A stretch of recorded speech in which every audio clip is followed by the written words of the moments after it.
Ready? क्या joke apart, मेहनत की खारा भाई। हाँ भाई आइए क्वेश्चन लिखिए फटाफट से। मैंने पिछली बार आपको याद है बता दिया था। एक मिनट आप मेरे को पहले एक बार इधर आ जाने लिखिएगा फटाफट से। If A vector represented if A vector represented by a complex number, ये लाइन पे गौर कीजिएगा। If A vector represented by a complex number, ध्यान दिया आपने? If A vector represented by a complex number, है ना, क्योंकि वेक्टर को कॉम्प्लेक्स नंबर से रिप्रेजेंट किया जाता है। Complex number -3 + 4 आएटा। If a vector represented by a complex number -3 + 4 iota rotate through an angle of 180 degree, rotate through an angle of 180 degree, an angle of 180 degree, लिख लिया? In anti-clockwise direction, in anti-clockwise direction and stretched, ठीक है, and stretched 2.5 times, and stretched 2.5 times of its original length, 2.5 times of its original length, then complex number in new position, then complex number in new position, then complex number in new position। कर लेंगे आप? अभी अभी थोड़ी देर पहले ही मैंने एक ऐसा क्वेश्चन किया है, बनाओ आप फटाफट से, करो करो।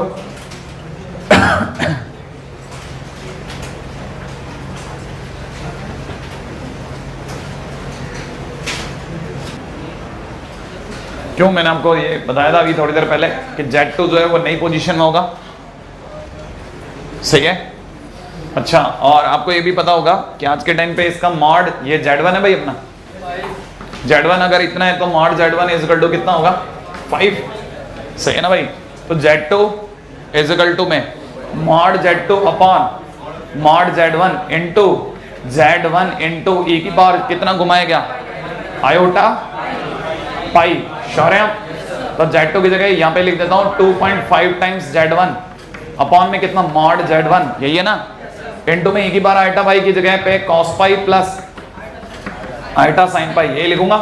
ये तब तक कैंसिल आउट हो जाएगा, ठीक है ना? इंटू में Z1 भी है, यहाँ पे हो जाएगा 2.5 टाइम्स Z1, माने 2.5 टाइम्स कर दूं तो इट विल बी -7.5, सही है?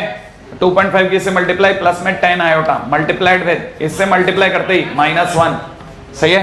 तो फाइनली मेरा आंसर कितना हो जाएगा? 7.5 - 10 iota, that will be Z2, सही है? Z2 हो गया। Z2 के बाद आ जाइए अगले क्वेश्चन पे, रेडी? अगले क्वेश्चन में लिखिएगा। हाँ भाई, if Z1, Z2, Z3 are vertices of equilateral triangle, ठीक है ना भाई, with circumcenter origin, with circumcenter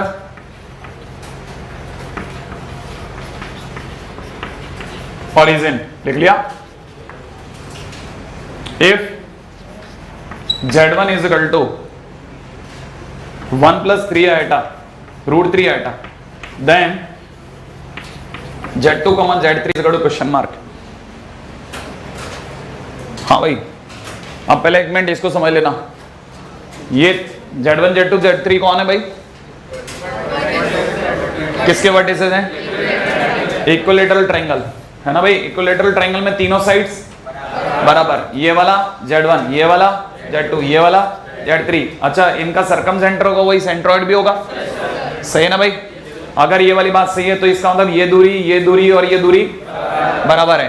अब ये ओरिजिन है साहब, इसका मतलब ये कि ये वेक्टर जो है ये Z1 है, Z1, ध्यान दिया? और Z1 इज इक्वल टू आपको दे रखा है 1 + √3 आइटा। अगर मैं इसको कितना 120 डिग्री 120 डिग्री घुमा दूं लंबाई बिना बदले तो ये Z2 बन जाएगा। अगर मैं इसे 120 डिग्री एंटी क्लॉकवाइज घुमा दूं बिना लेंथ बदले तो ये Z2 बन जाएगा। तो Z2 इज इक्वल टू कितना हो गया, Z2 is equal to mod Z2 upon mod Z1। याद है ना, मैं आपको बता दूं ये लेंथ जो है ना, ये लेंथ मॉड Z1 है और ये ओरिजिन से ये दूरी भी ये मॉड Z2 है। और आपको पता होना चाहिए ये दूरी और ये दूरी बराबर है, क्योंकि ये ओरिजिन सर्कम सेंटर है। सर्कम सेंटर होने पे ये डिस्टेंस और ये डिस्टेंस बराबर होती है। इसका मतलब मैं यहाँ पे मॉड Z1 बराबर मॉड Z2 बराबर मॉड Z3 भी कह सकता हूँ। अच्छा, यहाँ पे फार्मूला होता है Z2 is equal to mod Z2 upon mod Z1 into Z1 into e की पावर आयोटा कितना घुमा रहा हूँ 120 डिग्री। अगर आपको नहीं स्ट्राइक कर रहा 120 डिग्री लिख दो क्या, फिर भी 2π/3 चलेगा। बात समझ में आ गई? हाँ, लेंथ चेंज होती है, कोई बात नहीं, तो दोनों कट गए ना, नहीं आया, अरे दोनों इक्वल थे, दोनों कट गए, कोई फर्क नहीं पड़ा, है ना। आगे चलो, Z2 बराबर में यहाँ Z1 बोले तो 1 प्लस आयोटा √3 श्योर। अब आपको पता है इसका मतलब cos 2π/3 cos 120 डिग्री बोले तो -½ प्लस आयोटा √3/2 साइन 120 डिग्री। इन दोनों को मल्टीप्लाई कर लोगे क्या आ जाएगा Z2। अच्छा, अगर मुझे Z3 निकालना हो तो मैं उल्टा आऊंगा, उल्टा नहीं आया, उल्टा एक मिनट पहले लिखो, यहां क्या लिखूं, mod Z3 upon mod Z1 into Z1। याद है ना, जिसे घुमाना है अपॉन जिसे पाना है अपॉन जिसे घुमाना है, ठीक है, इंटू में है ना, जिसे घुमाया गया, इंटू में कितना घुमाया गया -2π/3। याद आया? एनीवे, काम की बात है, ये दोनों हटा दो। ये तो हमारे लिए Z1 कितना हो गया 1 प्लस आयोटा √3 श्योर। अच्छा, इसका मतलब cos 2π/3 माइनस का, याद है, ये बन जाएगा cos -2π/3 प्लस आयोटा साइन -2π/3। क्या ये बात सही है क्या? अच्छा, एक बात बताइए, cos को माइनस का तो ये -1/2 रहेगा, लेकिन ये माइनस को बाहर फेंक देगा, तो इसीलिए मेरा जो Z3 बन जाएगा ना finally, that will be 1 plus √3 iota multiplied with -1/2 minus √3/2 iota. कर लेंगे मल्टीप्लाई। तो अब आपको ये पता चल गया होगा कि ऐसे रोटेट करने पर भी हम लोग क्वेश्चन पे आ सकते हैं, ठीक है ना। एक हमारे को Z दे दे, बाकी तो हम कर लेंगे, ठीक है ना। इसका मतलब एक क्वेश्चन जो मैंने आपका तब छुड़वाया था पेंटागन वाला, याद है, उसके भी वर्टिसेस मैं आपको सारे बता सकता हूं।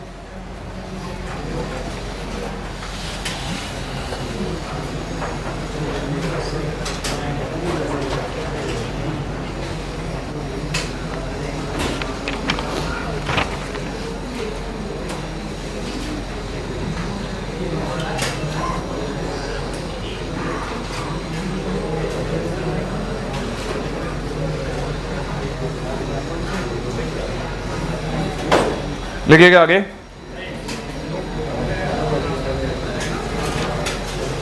If Z1 Z2 Z3 Z4 Z5 Z6 are vertices of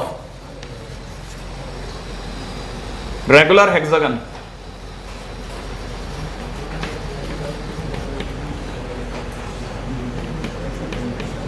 whose circumcenter Z0 is equal to 1 plus 2 iota, if vertices, if vertex Z1 is equal to -1 plus 2 iota, find other vertex।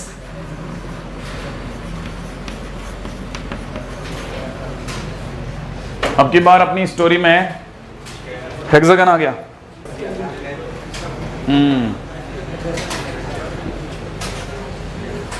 चलिए बात करते हैं इस पे भी।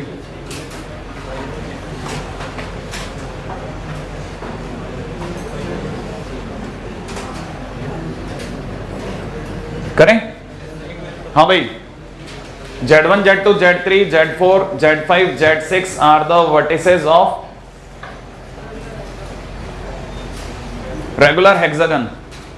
सही है भाई, रेगुलर हेक्सागन होने के केस में मैं ये जानता हूं इसका सर्कम सेंटर Z0 दिया है, अगर इसका सरकम सेंटर Z0 दिया है तो मैं अगर अपनी तरफ से इसमें Z1 Z2 Z3 कहीं पे भी ले लेता हूँ, Z1 ये रहा, Z2 ये रहा, ये Z0 है बस, ये Z3, ये Z4, ये Z5, ये Z6, ऐसा है ना। इस तरह से वर्टिसेस हैं। अच्छा आपको पता होना चाहिए इसको कितना घुमाऊं कि ये सेकंड में आ जाए 60 डिग्री। इसका मतलब ये कि सारे एंगल 60 इक्वल है, राइट है ना भाई। ये बात तो सबको समझ में आई क्या? अगर ये वाली बात सही है तो अब की बार मैं जो लिख रहा हूं आपकी बात पे ही रख रहा हूं, राइट है भाई। मुझे इस आर्म को पाना है, ये अचीव करना है, ठीक है ना। तो रोटेट किसे करना है, पहले एक बार बताएंगे रोटेट किसे किया गया। Z1 को नहीं, Z1 माइनस Z0 को, Z1 माइनस Z0 को। तो रोटेट कौन हुआ, रोटेट हो रहा है Z1 माइनस Z0, सही है भाई। अच्छा मेरे को अचीव किसे करना है, मेरे को अचीव करना है Z2 माइनस Z0 को, सही है ना भाई। तो अपनी पूरी कहानी होती है जैसे अचीव करना है, ठीक है ना, अपॉन जैसे रोटेट करना है, सही है। इक्वल टू में अचीव का मॉडुलस अपॉन रोटेट का मॉडुलस, क्या ये बात सही है। इनटू में कितना, जिसे रोटेट किया गया, इनटू में e की पावर आयोटा थीटा, जिस एंगल पे रोटेट हुआ।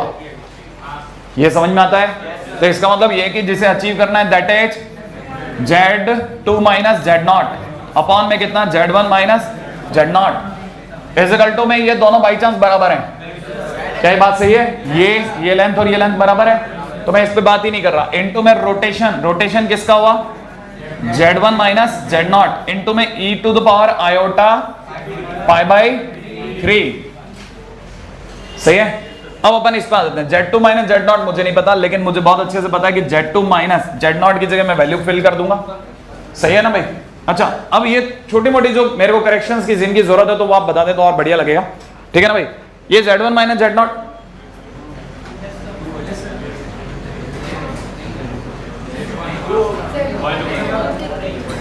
हाँ कुछ कमी है मेरे को भी पता है, आप मेरे को बताने वाले ना, आराम सोच के जवाब दो कहां कुछ कमी लगी आपको।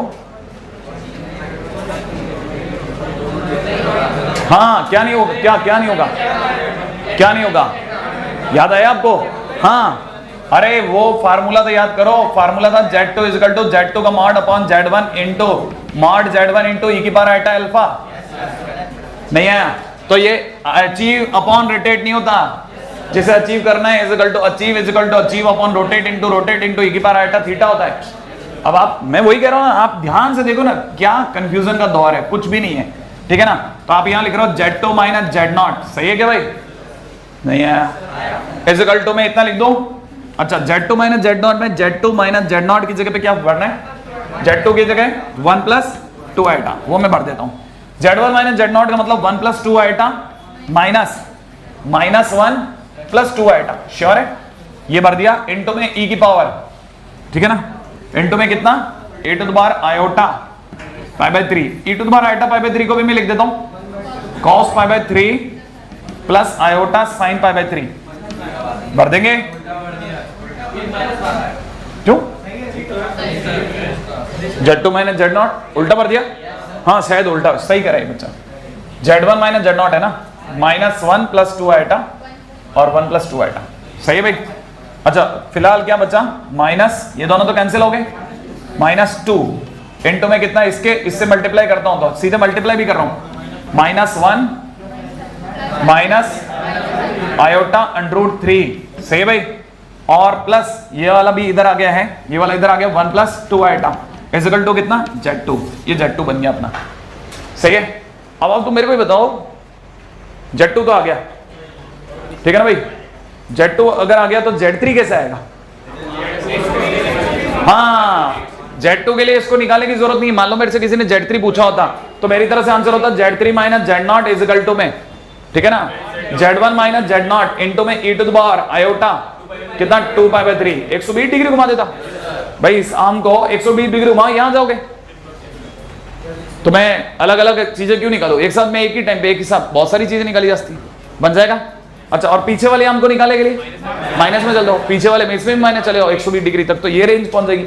ये 120 डिग्री माइनस में, ये 120 डिग्री प्लस में, आगे चलते हैं, हम कर लेंगे आगे, ठीक है ना। चलो अब कम से कम ये तो है कि हमने रोटेशन के अंदर एक छोटे मोटे प्यादे चलाने तो सीख लिए।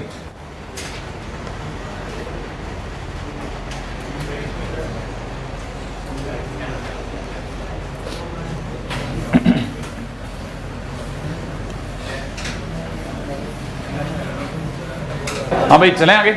आपका अगर बातचीत का पहला दौर खत्म हो गया तो हाँ भाई नेक्स्ट पॉइंट पे जाओ।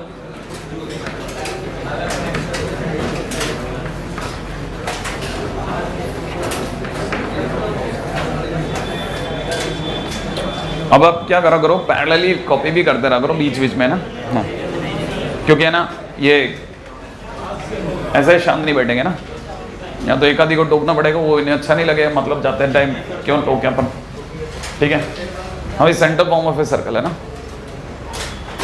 Centre form of a circle का मतलब होता है पहली चीज, ये एक सर्कल है जिसकी रेडियस r है, इसका सेंटर है वो z0 है। इसका सेंटर कौन है? इस पे घूमने वाले किसी भी पॉइंट का नाम z है। सही है, इस पे घूमने वाले किसी भी पॉइंट का नाम z है। इन दोनों के बीच का जो गैप है वो r है। तो हमारे लिए सेंटर फॉर्म ऑफ सर्कल हो गया z minus z0 is equal to r। ये अपने आप में सर्कल की इक्वेशन आ गई।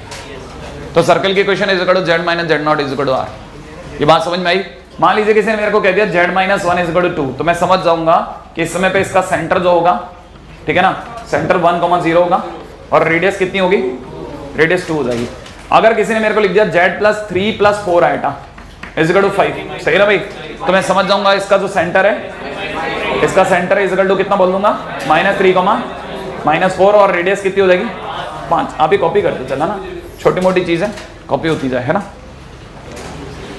हाँ भाई इसी के अंदर 2-3 फर्जी बातें भी बता दूं।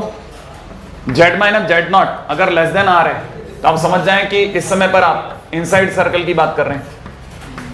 याद आ गया?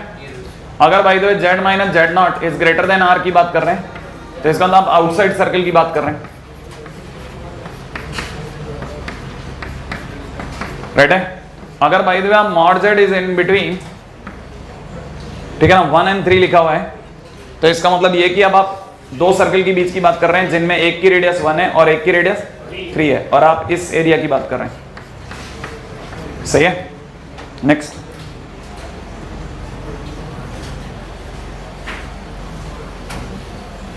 हाँ भाई अगला है general form of a circle.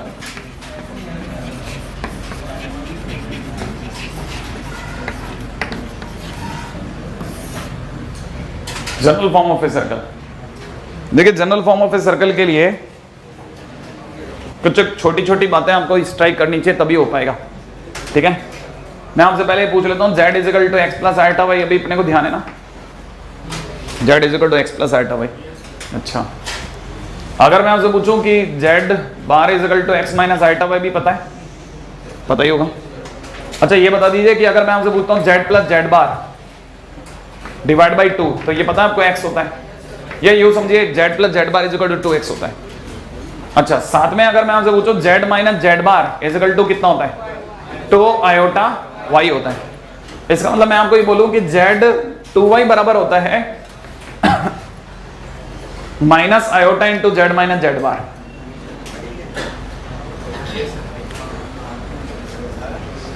मैं फटाफट चल रहा हूं, अब दिमाग लगाते चलना, हाँ ना सोचते चला। ये 2y समझ में आया? आयटा किधर गया? नीचे। आपको पता है नीचे आयटा लिखना है या ऊपर माइनस आयटा लिखना है, एक ही बात है, तो ये बराबर है ना। ये आपकी बेसिक होगी तभी आप समझ पाओगे जो मैं आपको समझाना चाह रहा हूँ, क्योंकि मैंने आपको पहले बोला था चीजों तक जाने का पतली गली का कोई रास्ता ढूंढना मेरे लिए जरूरी है, क्योंकि मुझे पता है कि मैं किन लोगों से, है ना, मुखातिब हूं। अब जरा इधर दिमाग लगाएं। आप में सभी लोगों को पता होगा सर्कल की इक्वेशन ये होती है, पहले आप सोच लें हाँ या ना। चलो ठीक है, अब जो मैं आपके सामने चेंजेस कर रहा हूं उस पर दिमाग लगाना। X square plus y square की जगह मैं लिख रहा हूं z बार। आराम सोचो, z बार कितना होता है? मॉड z का स्क्वायर, याद है ना। तो z bar is equal to mod z का square is equal to x square plus y square. ये काम खत्म हो गया। अच्छा, प्लस में मैं g को अलग कर रहा हूं 2x, 2x देख रहे हैं, तो 2x की जगह लिख रहा हूं z प्लस जेड बार, सोच लिया। अच्छा f को अलग कर रहा हूं, 2y देख रहे हैं, माइनस में आएटा z माइनस जेड बार, सोचो, ठीक है ना। जब सब बदल रहे हैं तो c ने कहा मुझे क्यों छोड़ के जा रहे हो, तो इसको भी कुछ ले लें क्या, इसको a बना देते हैं, चल भाई तू भी चेंज हो जा, भाई सब बदल गए ना, तो c को c क्यों छोड़ो, c बिकम्स a, नहीं है, यहां तक भी आ गया होगा। अच्छा अब दोबारा से इसी को थोड़ा और फर्निश करता हूं, जेड जेड बार तक कोई तकलीफ नहीं है, ठीक है ना। अच्छा मैं ये सोच रहा हूं कि अगर मैं आपसे बोलूं कि मुझे यहां g minus iota f into z, ठीक है ना, और दूसरी तरफ से g plus iota f into z bar plus a equal to 0 दिख रहा है, क्या ये सही है क्या? पहले सोच लो क्या किया मैंने, क्या क्या कॉमन ले लिया, z और जेड बार कॉमन ले लिया, यहां तक पकड़ में आ गया। अच्छा मैंने इसको थोड़ा और सुधार लिया, ठीक है ना, इससे a छीन लेते हैं क्योंकि मेरे को यहां पे a अच्छा लगेगा, क्योंकि आपकी बुक में भी a है, यहां पे b लगा देता हूं, ठीक है, अपनी इच्छा है, c की जगह मर्जी है तो लिखो, जेड जेड बार, ठीक है ना, प्लस में अगर मैं आपको बोलता हूं कि मुझे g प्लस आयोटा f को a लिखने की इच्छा है तो लिख सकते हैं a जेड बार, इसको मैंने अगर a लिख दिया तो a जेड बार, तो आप में से किसी को बिल्कुल बुरा नहीं लगेगा कि अगर ये a तो ये a बार है, तो मेरे लिए हो गया a बार z, श्योर नहीं, यहां तक आ गया। अच्छा प्लस में कितना b इक्वल टू कितना 0, ये जो इक्वेशन है ना, ये equation of circle in complex number कहलाती है, ठीक है ना, ये equation of circle in complex number है, ये कार्टेशियन इक्वेशन ऑफ सर्कल है, ये complex number equation, complex equation of a circle है, ठीक है ना,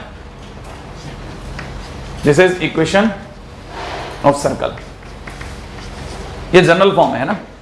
अच्छा ये अगर जनरल फॉर्म है तो आपको हर बार, ठीक है ना, आपको हर बार जो आपका टारगेट रहेगा ना वो क्या रहेगा, ए रहेगा, आपके टारगेट पे पहले नंबर पे आता है ए, क्योंकि जिसे आप ए कह रहे हो वो g प्लस आयोटा एफ माना है आपने, इसका मतलब ये कि ए जो होता है वो आपको g कोमा एफ दे देता है, सोचो नहीं समझ में आया, मैं दोबारा बोलता हूं मेरी बात, ए जो है वो आपको g प्लस आयोटा एफ देता है, नहीं समझ में आया, अगर a आपको g प्लस आयोटा एफ देता है तो मेरी नजर में g कोमा एफ देता है, और मैं आपको ये बता देता हूं ये इसलिए टारगेट है क्योंकि हमारे पास सेंटर होता है minus g comma minus f, इसका मतलब ये कि centre is equal to minus ए,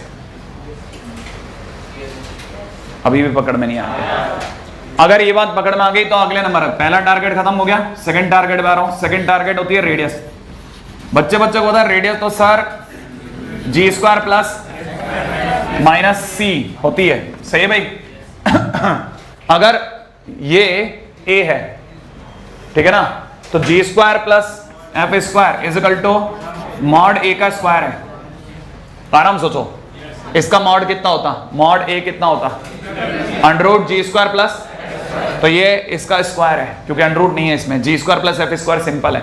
रही बात c कौन है, b नहीं है, तो कोई पूछे रेडियस क्या है, तो radius is equal to mod a का स्क्वायर माइनस b, मतलब आपको कोई सर्कल की इक्वेशन कॉम्प्लेक्स नंबर में देगा, देते ही आप उसका a पकड़ोगे b पकड़ोगे, a से आपके पास सेंटर आ जाएगा और b से आपके पास रेडियस के लिए जरूरी बचा हुआ सामान आ जाएगा।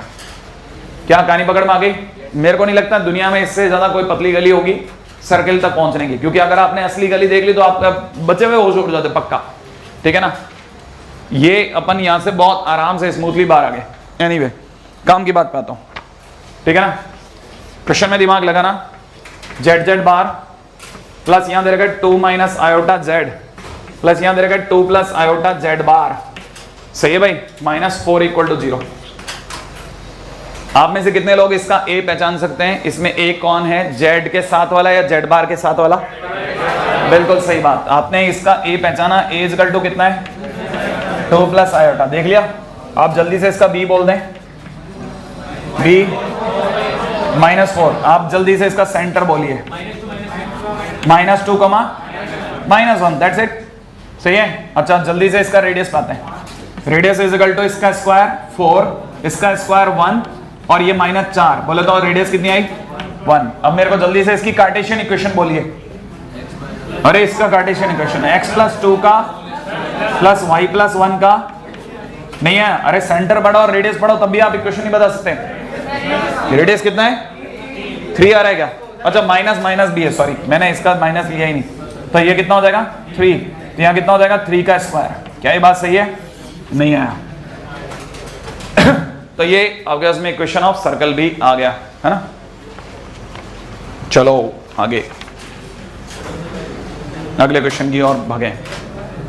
ठीक है, आप लिखते चलना, क्योंकि आपके बीच में जो भी खाली बैठे हैं है ना, वो बेचारे इंतजार में ही है कि ये बात रोके तो अपन चालू हैं।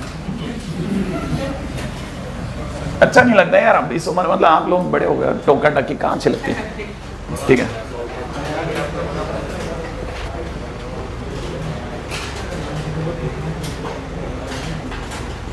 हाँ भाई आपको general form of a circle यहां तक समझ में तो आ गया ना। सर्कल उड़ तो नहीं गया, पकड़ में आ गया। अब ये क्या है ना, इससे वाकई में आप इसको जरूर किसी से मिलाएंगे तब आपको समझ में आएगा सर्कल का अपन ने क्या अद्भुत रास्ता पकड़ा है। बिना मिलाए आपको पकड़ में ही नहीं आएगा अपन क्या कर रहे थे। ठीक है, जब आप मिलाएंगे तभी आपको समझ में आएगा कि अपने रास्ता वाकई में कुछ मतलब नॉनसेंस बट सेंसिबल रास्ता पकड़ा है। ठीक है ना, और आपने कभी जिंदगी में नहीं देखा होगा, अभी इसमें भी अपन एक और काम भी कर रहा हूं, मैं दिमाग लगा रहा हूं उस पर। ठीक है, और शायद लग चुका है वैसे तो। ठीक है ना, अगर किसी ने मेरे से जनरल फॉर्म ऑफ लाइन पूछ ली, ठीक है ना, तो जो आप सोचने वाले हैं वो आप तक कभी नहीं सोचा होगा। आप सोचो, आप देखो, मान लीजिए जनरल फॉर्म ऑफ लाइन मेरे से किसी ने पूछी कि सर इसकी कॉम्प्लेक्स इक्वेशन बताइए, तो मैं आपको ये बताना चाहूंगा कि अगर कोई सर्कल में इसकी मुंडी उड़ा दे x square plus y square, तो जो बचता है वो एक लाइन होती है। सही है कि नहीं? तो इक्वेशन ऑफ लाइन हो गई मेरे लिए 2gx plus 2fy plus c equal to 0। Sure हैं आप? नहीं है? अगर इतना बचा तो आपको पता होना चाहिए कि फिर कॉम्प्लेक्स नंबर में x square plus y square को रिप्रेजेंट करने वाला जेड जेड बार था, इसको उड़ा दो तो जो बची हुई इक्वेशन है वो इक्वेशन ऑफ लाइन की इक्वेशन है। नहीं है समझ में? तो कहना मतलब ये कि equation of line in complex number क्या हो जाएगी, a z bar plus a bar z minus b, है ना, माइनस बी प्लस का b. Okay got it, plus का बी। ठीक है, वो पिछली बार अभी धक्का खा गया था ना वहाँ, ए बराबर -4, तब से दिमाग में सटक गई मेरे। ठीक है, ये बात समझ में आ गई आपको? अच्छा, आप में से कितने लोग ये समझते हैं कि अभी भी ए अपना कौन है भाई? अरे जी कोमा एफ।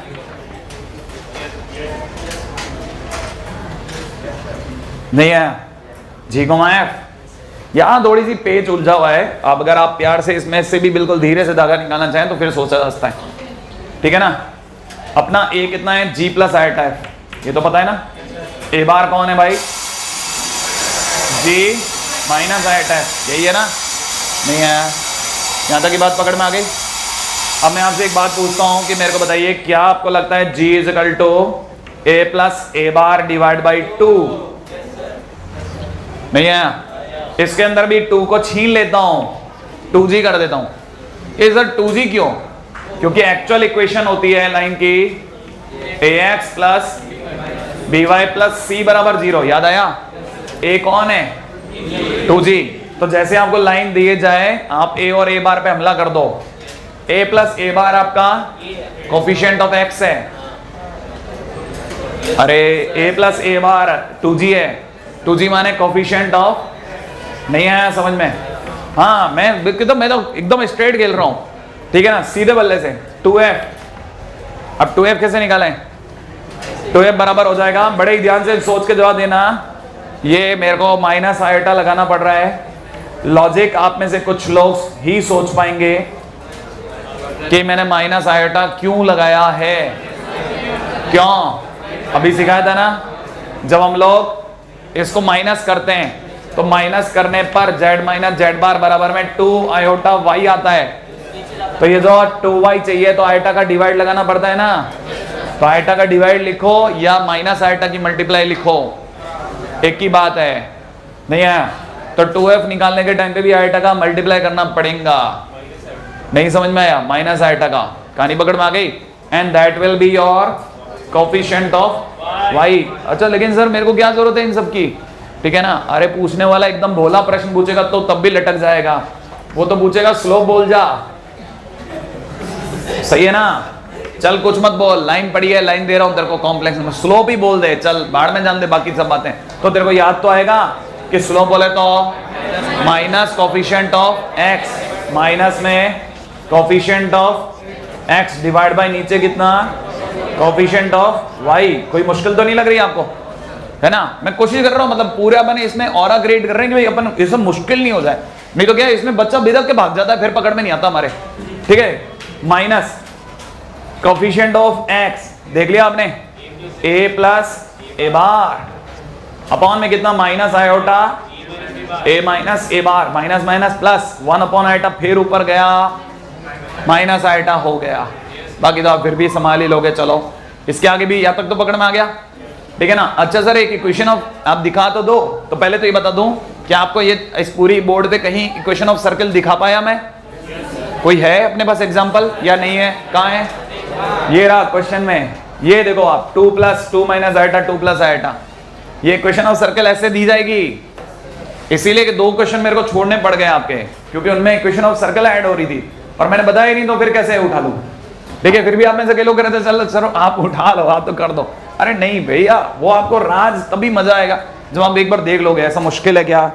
अच्छा जैसे equation of 1 minus iota z bar plus 1 plus iota z plus 5। एक मिनट, एक छोटे सा क्वेश्चन पूछता हूं, ठीक है ना? छोटा सा बहुत सिंपल क्वेश्चन, देखें आप में से कितने लोग सोचते हैं 1 plus 2 iota z bar plus 1 minus iota z plus 4 equal to 0, क्या किसी लाइन की इक्वेशन संभव है या नहीं है? अगर ऐसे देखा जाए तो है, जब तक अपनी बुद्धि थोड़ी सी कच्ची है तब तक अपन ये कहेंगे है, लेकिन थोड़ा सा भी मैच्योर होने पे हम दिमाग लगाएंगे कि ये अगर ए होता है तो उसे ए बार होना जरूरी है, वरना इक्वेशन ऑफ लाइन नहीं बनेगा।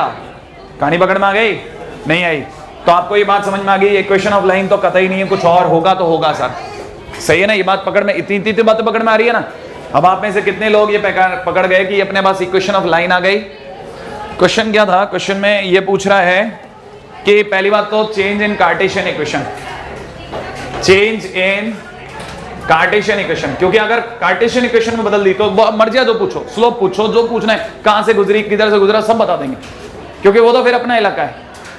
सही है ना? अच्छा अब रही बात, क्या आपको यहां पता चल गया कि ए कौन 1 माइनस या प्लस, क्योंकि जेड बार के साथ वाला माइनस आयोटा, सही है? नहीं? अच्छा ए बार कौन 1 प्लस आयोटा। अच्छा सोचो x, नहीं x थोड़ी ना, क्या चाहिए था अपने को? Coefficient of x, coefficient of x बोलो, इन दोनों का एडिशन कर दो 2, coefficient of x is equal to 2।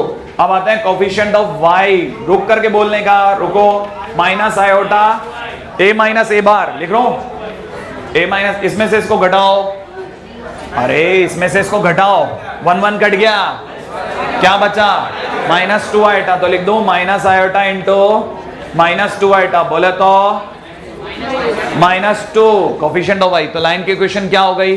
Line की इक्वेशन हो गई 2x माइनस 2y प्लस 5। क्या ये बात सही कह रहा है क्या भाई? प्लस का 5 ही रहेगा, नहीं है? अब आप बताओ स्लोप बता सकते हो? सही है ना? क्या ये ओरिजिन से गुजरती है क्या? नहीं गुजरती ना, कैसे पता चला? 0 0 रख के देख लिया। सही है ना भाई? यहां तो कोई मुश्किल? अच्छा बस सिर्फ अपने को, अब मैं ये इसमें समझाने का तो कोई खेल ही नहीं है, ठीक है? बस ये पॉइंट लिख के जा रहा हूं रिमार्क में। First line parallel to a bar z plus a z bar plus B.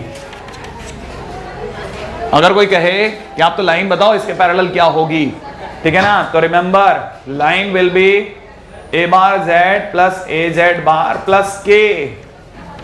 अरे यही तो करते थे अपन भी, जो सी होता है उसको बदल देते थे, सी बदल गया नहीं आया? हाँ भाई। अब दूसरा क्वेश्चन, लाइन परपेंडिकुलर ए, नहीं रुको बड़े ध्यान से, ये तो आपके दिमाग से बाहर है, इसका प्रूफिंग भी बड़ा मुश्किल होगा, लेकिन मुश्किल तो क्या होगा, m1 m2 is equal to -1 ही करना है आपको, वो आप कर लोगे। ए bar z plus a z bar plus iota के, नहीं आया? आयोटा के आपको ये तो समझ में आया होगा कि अगर मैं आयोटा से मल्टीप्लाई कर रहा हूं तो इसका मतलब मैंने माइनस आयोटा से डिवाइड किया है, सबको माइनस आयोटा से डिवाइड किया है, तो जो भी आपका m आए उसमें माइनस आयोटा से डिवाइड कर लेना दोनों के मल्टीप्लिकेशन में, सही है ना। चलो